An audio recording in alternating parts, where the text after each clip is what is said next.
Assalamu alaikum. Bismillah walhamdulillah wa salatu wa salam ala rasulillah. In this session, we want to continue with some important concepts to be found in chapter 2 of Imam Zarnuji's work, Rahmatullahi alayh, Instruction of the Student. If you remember, section 2 is entitled The Purpose of Study, and he initiated this section by quoting a hadith from the Prophet Muhammad, the famous hadith, sallallahu alayhi wasallam, of intention. So here he talks about the seeking of position, right? Because the issue of seeking is related to what? Intention, right? So he talks about a poem which is related or said to be related from Abu Hanifa, or said to be recited by Imam Qiwam ad-Din Hamad bin Ibrahim bin Ismail al-Safar al-Ansari. He recited the poem, and the poem is attributed to Abu Hanifa. The poem reads, "Whoever strives for knowledge for the hereafter obtains great gain in righteousness, but he is in utter loss who seeks knowledge to obtain advantage over people." So from the fiqh of Imam Zarnuji rahimahullah, he sees an exception to this, right? He sees advantage as having position and authority, right? So knowledge shouldn't be sought in order to gain recognition, position, and authority, and so on and so forth. And this is one of the crisis points that we find in da'wah. That da'wah today, for the da'iyah, for the burgeoning scholar, for the sheikh, for the imam, so on and so forth, it's a situation in which, in order to be able to pursue knowledge and self-transformation, one has to be free in order to do that, time-wise. So that means then that you have to seek to build a reputation in order to be able to what? To find a position that will allow for the service of the deen. That's not an absolute rule, but that's something that we find common in da'wah. So in order to be able to communicate the da'wah, then one has to seek position, right? And this is a fine line to be walked, right? Because one can lose one's way in this effort. But Imam Zarnuji says, look, here you're seeking an advantage over people, right? But if it is with the intention to enjoy what is good, forbid what is evil, to promote the deen, promote the haqq, strengthen the deen, right, then it's allowable. But not in order for the aggrandizement of the ego or satisfaction of desire. He said what is demanded here is the repression of selfish aims. So then that becomes possible the more that we enjoy the good and forbid the evil. And this is very insightful, because when we look at this point, some of the ulama have said that da'wah itself is a means of self-purification, right? Calling the people to Allah tabaraka wa ta'ala is a means of self-purification. And this is why some of them put guidelines on how da'wah should be engaged. So then even if a person is deficient in their deen and their iman and so on and so forth, as long as they stay within a certain parameter, that da'wah itself becomes a means of strengthening their iman and transforming them, right? But when it becomes an issue of ego, when it becomes an issue of self-gain and so on and so forth, this is where the danger is. The issue that we have next is when Imam Zarnuji is telling us that desire, right? And this goes back to intention, right? Desire can belittle us. He says it behoves one who seeks knowledge not to debase himself by desiring what should not be desired, right? So this is the issue of priority. This is from the fiqh of the Imam. Because we have a principle in fiqh which says or reads the hadith of intention as affairs are to be what? Determined or judged according to their objectives. So here he's showing that what? Dignity, right, and humiliation is rooted in this issue of intention, right? And this issue of intention here, he's replacing it with desire, right? So desiring that which dignifies you raises you in status. Desiring that which debases you, right? That which is humiliating, right?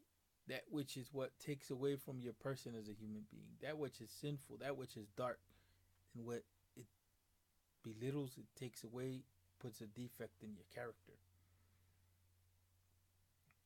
So then here he talks about modesty. He says, one should also be modest, for modesty lies between arrogance and self abasement. So then he talked about self abasement and he talked about the issue of arrogance. So we shouldn't seek position, right, in order to what? To strengthen ourselves so that we throw that over the people, so that we weigh over the people, right? So that we what? So that we seek to aggrandize ourselves and humiliate others. At the same time, we shouldn't humiliate ourselves by seeking that which is not worthy of our status. So then the moderation is somewhere in the middle here, right? Somewhere in the middle here, right? The extreme is that when we desire, right, and we what? We go to that which is haram. But before that, there's the issue of, right, self-abasement, right? Self-abasement. So that he's saying, yeah, you should be humble, but not to the point of destruction, right?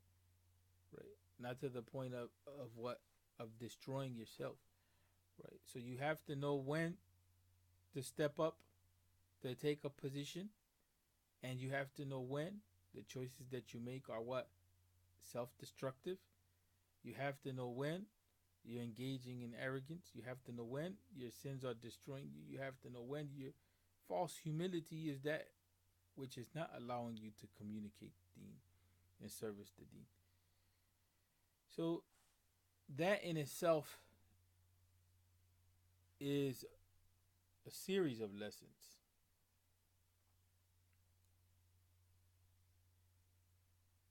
So then he refers to another poem which talks about that modesty is a quality of the people who have taqwa. Right? But then at the same time, he recites from Abu Hanifa, who said that make your turbans ample and enlarging your sleeves. In order to have some sense of dignity, right?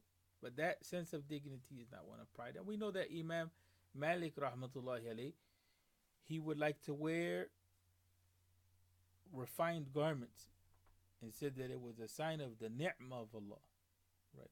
Show that ni'mah of Allah, not from the perspective of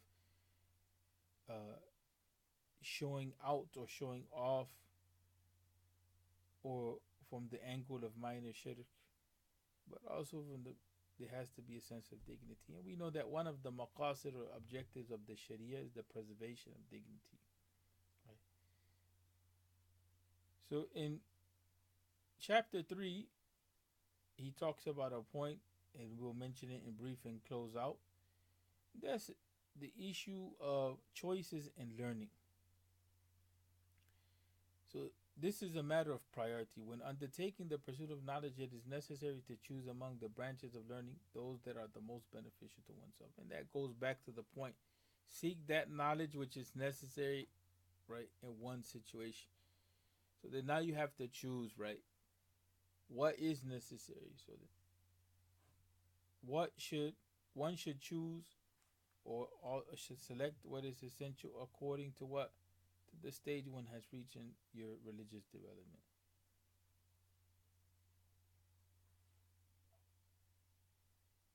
Then he talks about, having to maintain to that which is clear, cleave to established traditions while avoiding new things. Right? Beware of becoming engrossed in those disputes which come about after one has cut loose from the traditional authorities. For such a dispute keeps the student away from knowledge, wastes away his life, and leaves him with nothing but solitude and hostility. The prevalence of dispute is one of the indications of the coming of the hour, and is the annihilation of knowledge and doctrine. And we find that this is a reality, right? So some people will say cleaving to established tradition is following what I follow, following a madhab, or following my mashaykh, right? We have to understand what is agreed upon first, and then where is there room for different, as long as what the position is not of bid'ah and the position is grounded in evidence, right? but there's going to be differences of opinion among the ulama, right? But the type of differing now that we see is one that is leading to disputation and hostility, as the Imam has said, right? So there's a lack of humility among brothers at times when it comes to taking guidance as far as how they should study, what they should study, and where they should be, how they should practice. But there's also a lot of dispute among brothers about what to study, how they should practice, and so on and so forth. So then taking guidance here is what is essential. But then we find that there's a lack of trust because the environment is one that has opened up to that. So there's a lot of confusion regarding this issue. And there's a lack of humility, a lack of modesty, and there's a lot of desire. So that the student will tell the teacher when he will study and when he will not study and what work he will do and what work he won't do, right? This is the level that we have reached in seeking knowledge. Right? The student will command the teacher. The student will command the sheikh and tell him what he will study and will not study. But we see here, right, that this is not the way, right? It's not the way. So, regarding the choice of teacher, it is important to select the most learned, the most pious, and the most advanced in years. What if you don't find it? That's the best. Many times you're not going to find that, right? So then you find what? A teacher who will teach you, who will stick by you, take that guidance. But this is where we get iffy. This is where we get iffy. And that's why from the beginning, be cautious. Imam Zarnuji talks about that. About the person that you choose from. Right? The person that you choose to study among others, right? Be cautious because you're supposed to what? Have a sense of discipline. So if you choose a teacher and you follow through and you come to a conclusion. It's going to be difficult, right? But what happens is that people rush. So he says, rather be patient a couple months, right? If you come to Bukhara, do not hasten between various learned masters. Rather be patient a couple months until you reflect concerning the choice of a teacher. For if you come to a learned man and begin to study with him right away, his teaching may often not be to your liking. If this is the case, you leave him and move on to another teacher. But no blessing will come to you by taking up your studies in this manner. Right? No blessing will come to you by taking up your studies in this manner. That's what we find. People bounce from place to place, school to school, teacher to teacher. Nothing is achieved. Book to book and so on and so forth. Nothing is achieved. Because we have a disorientation. Not only do we have these issues that are mentioned here, but we have issues in concentration and ADHD and distraction and problems and so on and so forth, right?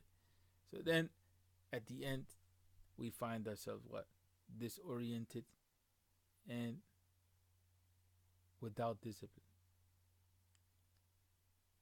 Hence, it is necessary for the pursuer of knowledge to be firm and exert patience with his teacher and his text so as not to abandon his studies incomplete. Also exert patience with one discipline in order not to be distracted by another before the first is completed. Likewise, have patience with one land so as not to migrate to another unnecessarily. For all these changes disturb one's affairs, preoccupy the heart, lose time, and injure the teacher. Right.